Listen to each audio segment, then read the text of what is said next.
Good evening, everyone, and welcome to the ninth episode of Mental Hygiene Show.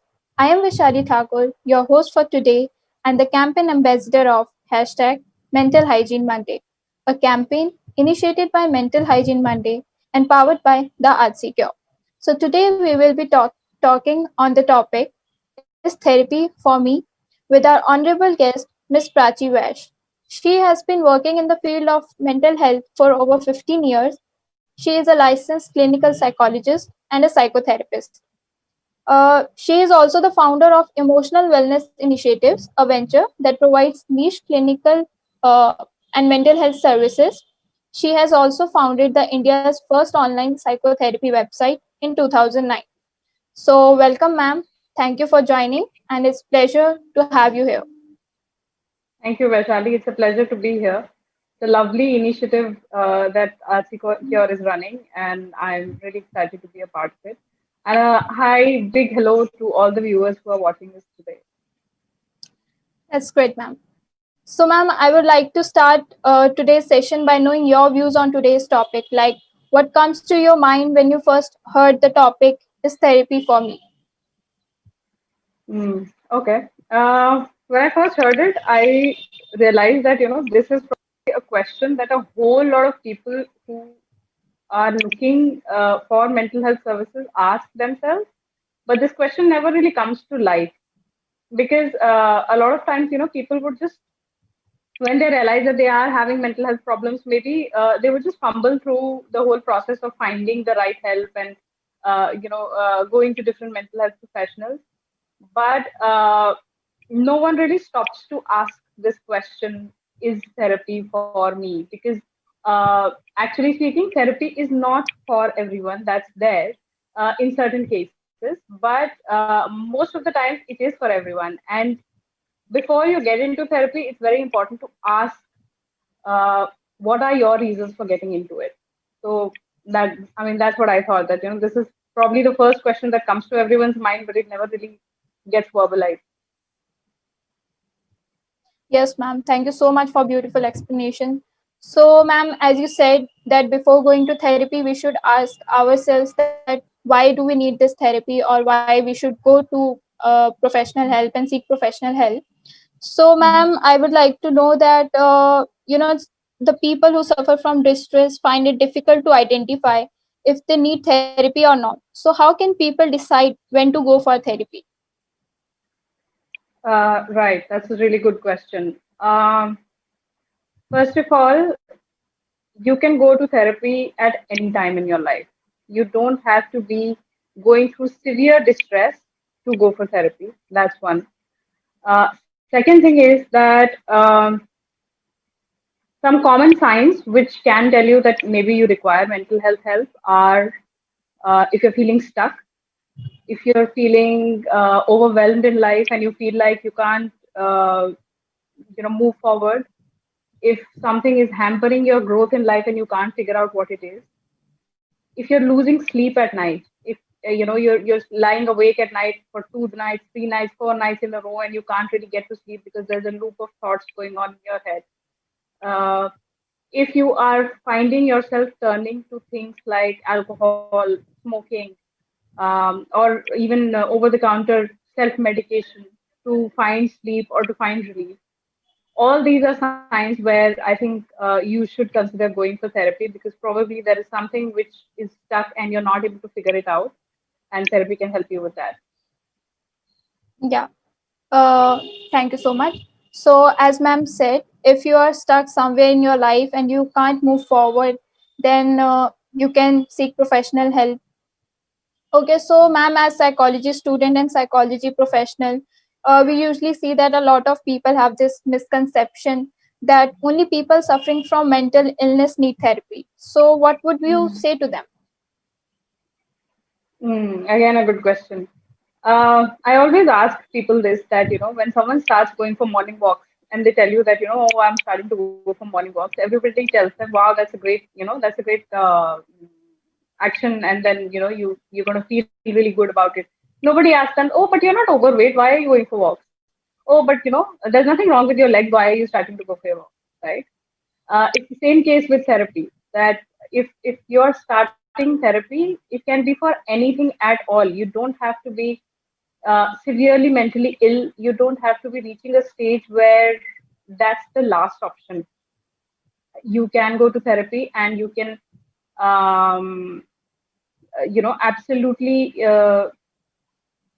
use it for any kind of growth. Of course, if you're feeling mentally ill, if you have been diagnosed with something like bipolar or depression or anxiety, definitely therapy is for you. But other than that, also, you don't have to be reaching a clinical diagnosis to explore therapy for yourself. Yes. So, yes, you can go for therapy or you can seek professional help. Even if you need, there is a little distress and you're not able to solve a problem and you need some advice or you need some suggestion. So, yes, you can seek therapy because, as we say, prevention is better than cure. So, That's ma'am, right. as we are talking about misconceptions, so what kind of expectations a person should and should not have from therapy? Yeah, I think this is something that everybody needs to understand because a lot of Yes, people ma'am. don't understand what the process of therapy is all about. And it's nobody's fault. There isn't enough awareness about it.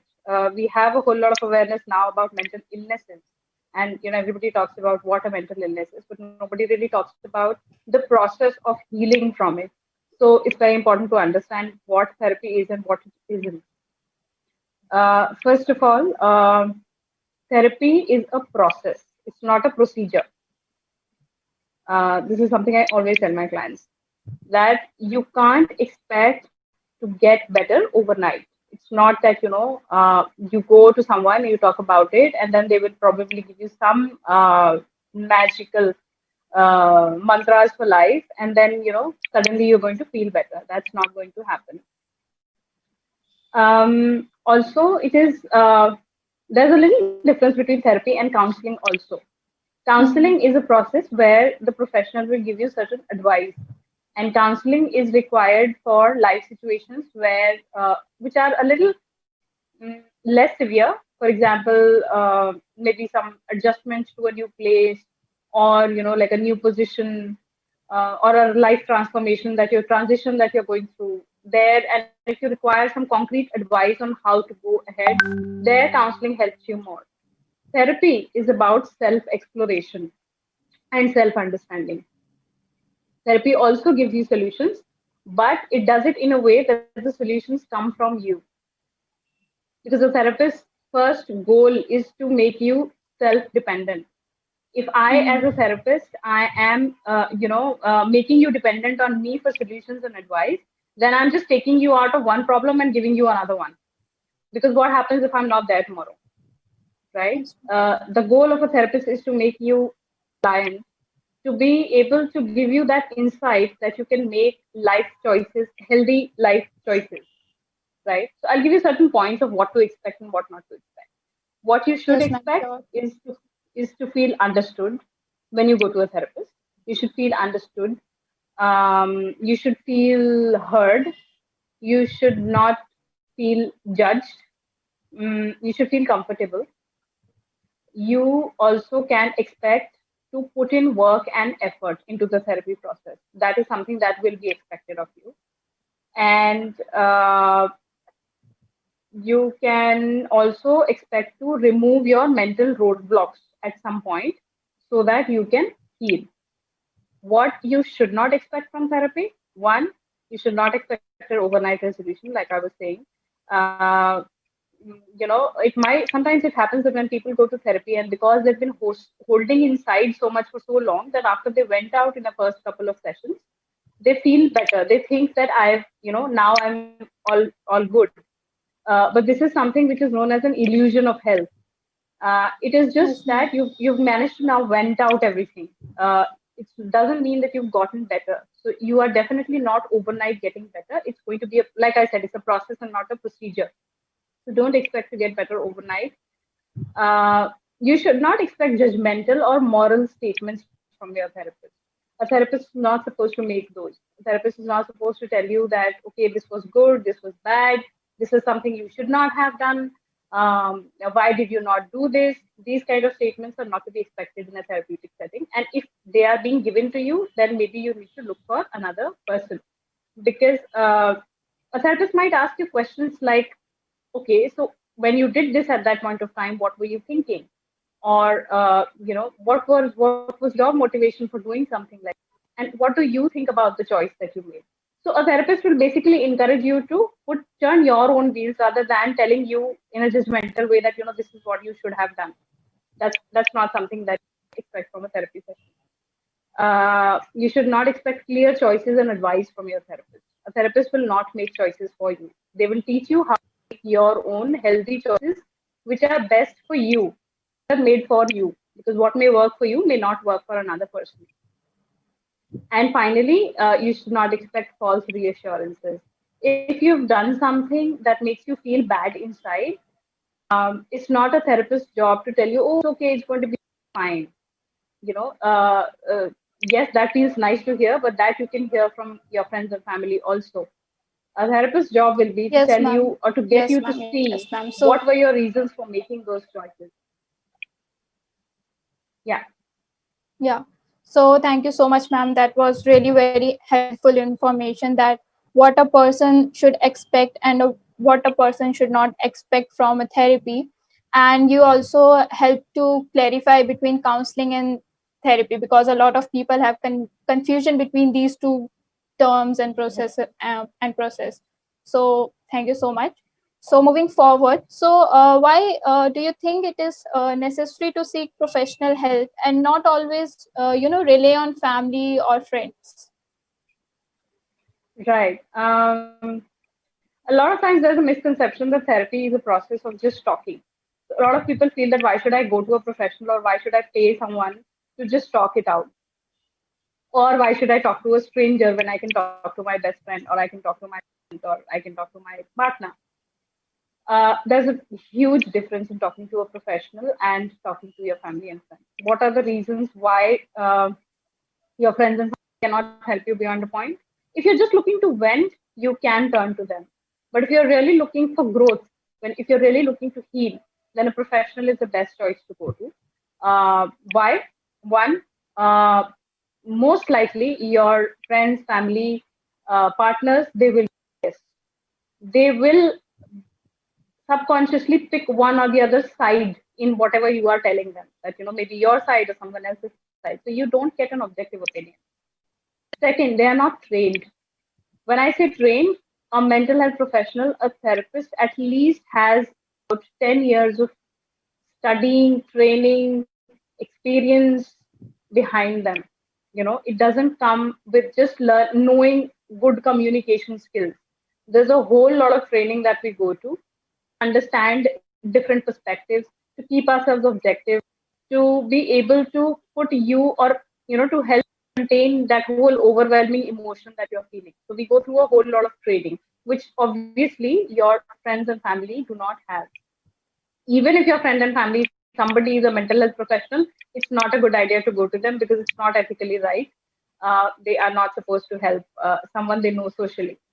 Mhm. Third, they, like I said, they will not be able to give you an objective perspective. They will give you a perspective which is colored by their own perception of your situation.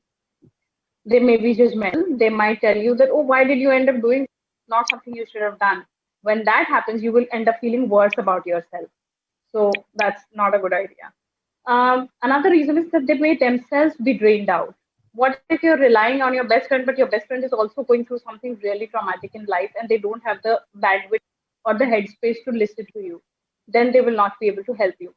And that's not a good idea because the help that you might get, you might end up feeling like, oh, I don't know why I told them, don't feel really good.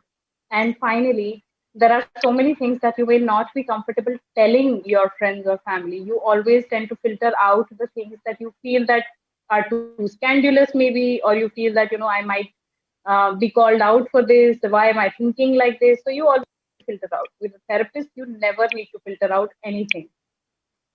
So yeah, that's why going to a professional is a good idea. Yeah, so very well explained points by ma'am. So if you think that your friends and family are not that much helpful, you can always seek professional help. It's always there. So, ma'am, as you have been working in the field of mental health for over 15 years, so have you seen any clients where they felt resistance towards taking therapy before, but now they feel good that they started with therapy? That happens a lot, Vaishali, actually. A lot of times because, like we said in the beginning, that people don't really know what to expect when they come into. So initially, they are all confused. Like I'll give you one example. A lot of times, people don't even know what they want, and that's in therapy. Like I had a client where she came to me where she was struggling with, low mood, and she was struggling with internal problems with her parents. And as we got deeper and deeper into the process, and initially she was quite reluctant to talk about anything else. She was like, this is what I need help with, and I really need to figure this out why it's happening and all. And as we went deeper and deeper, we uncovered so many layers. We uncovered problems with her in her dating scene. We uncovered problems at her job, and eventually it turned out that at the root of everything else was very low self-esteem, which she had been struggling with right from.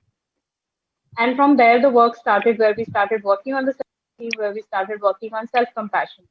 And then, she realized that, her life was changing in ways that she never expected. There is another example where this guy had a very bad breakup with his girl, and that was about 3 years ago. And all this since still he was in a good job and everything, and he was functioning, but that something is missing from my life, and he just couldn't figure it out what it was. And when he came into therapy, initially he was like, I don't know, I just don't feel like I'm making progress in life and all. And then we got deeper and deeper, and we realized that the breakup had left so many traumatic memories for him that healed, never really got a chance to heal. And once that process started, he was, he started performing better at his job. He started feeling like a better, more wholesome person. So yeah, there are so many cases where people initially are reluctant to start therapy process, but they end up realizing that uh, under the surface the issue is something else altogether, and then it helps them. So thank you, ma'am, for sharing your experience with us. And moving forward, so, ma'am, what kind of issues have you come across that people face regarding therapy? I'm assuming that you mean by issues that people face when looking for therapy, right? Ma'am, your experience, that what issues have you come across that people face regarding therapy, according to you? Right. Three main issues that I see when it comes to the whole barriers to seeking therapy is concerned. First is the lack of awareness. Like I was saying earlier, that there is a tremendous lack of awareness on the mental health professionals. There may be a now on mental illnesses, but there's a lack of awareness on who what. What does a psychiatrist do? What does a psychologist do? What does a therapist do? What does a counselor do? There is very little awareness about this. So that leads people to not know where to go to, and they end to the to a place which is not a good fit for them, and they end up not benefiting from the process as they should have. The second barrier is sustainability. Sustainability in the sense that therapy process requires time and effort. Requires you to sustain maybe once weekly sessions for quite some time before you start to see good long lasting change. And a lot of times people don't understand this. Like I was saying, that illusion of health, that couple of sessions went out everything, they feel good about it, and they quit the therapy process. But after a while, they realize that they are slipping back into the same pattern and end up saying that therapy did not help me. But therapy is a long-term process. So sustainability is another issue, because sometimes maybe due to constraints, sometimes because they feel that they have already recovered, people don't stay in therapy long enough. And the third barrier, which I hear most often, is affordability. Everybody talks about how mental health services are not affordable. And my answer to that would be that it is about priority. I might want to make myself better by going shopping today and I might end up spending, thousands of rupees in the mall and, picking up new outfits, and that might make me feel good today. But tomorrow I'm going to get back to my low mood once again. If I'm spending the same amount of money on a therapy process, it is definitely giving me tools to encounter this particular mood when it's coming to me the next time. So when we talk about affordability, it is actually an issue of priority. How priority are we giving to our own mental health, where we are willing to invest money on it and not thinking that, oh, it's okay, even if I don't go to a therapist, I'll just talk to someone and I'll feel better. I won't even spend money for it. So affordability, while it is considered an issue for the therapy process, it's actually an issue of priority of how much you are willing to invest for your mental health. Yeah. So basically, there are three issues. The first one is lack of self awareness, and the second one is sustainability, and the third one is affordability problems and priority towards your mental health.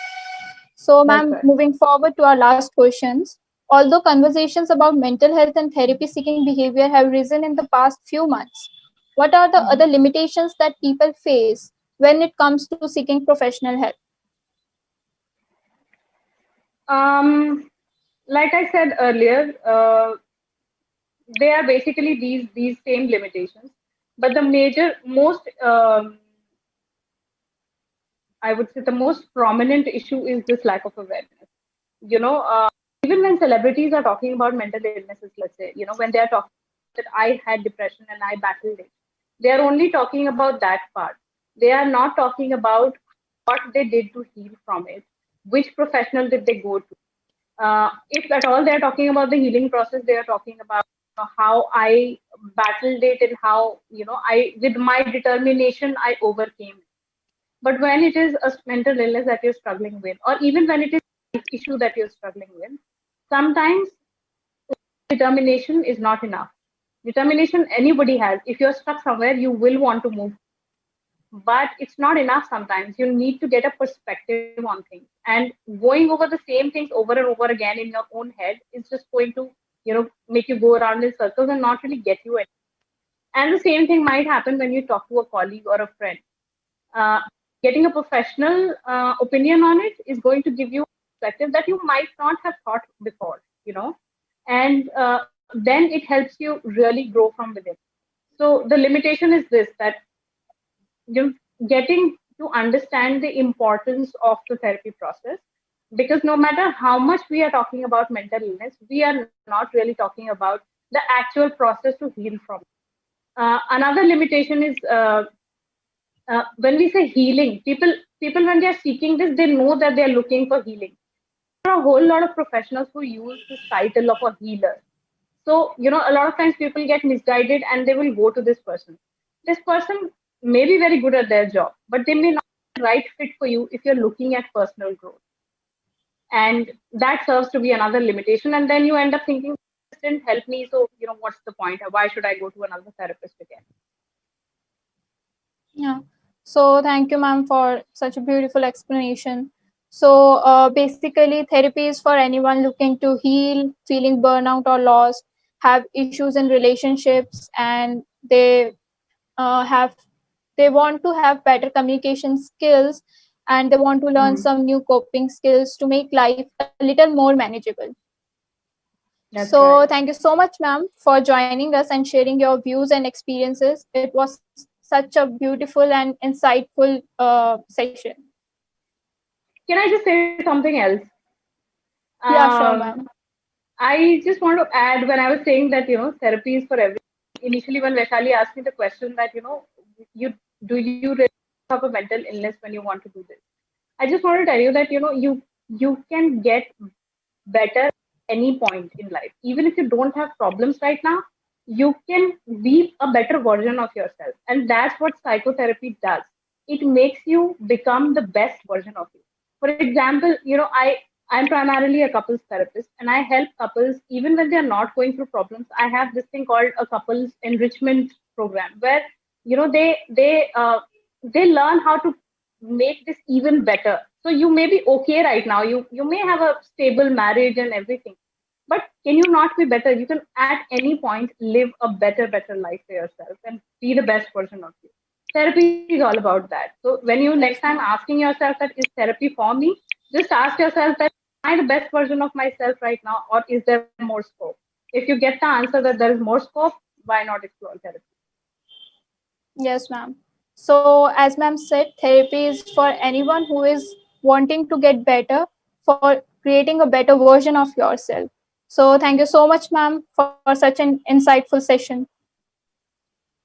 You're most welcome, Vaishali. My pleasure. And thank you so much for having me.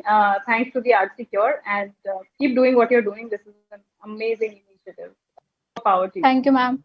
Thank you, ma'am. So, thank you to our viewers also for joining us Thank you. today. I'm sure today's session was helpful for you all, guys. And you can leave your queries and feedbacks in the comment section below. And don't forget to join our next session on the topic expression through creative movement therapy, which is at 6 p.m. on 30th August 2020. And also, don't forget to like, share, and subscribe. Thank you.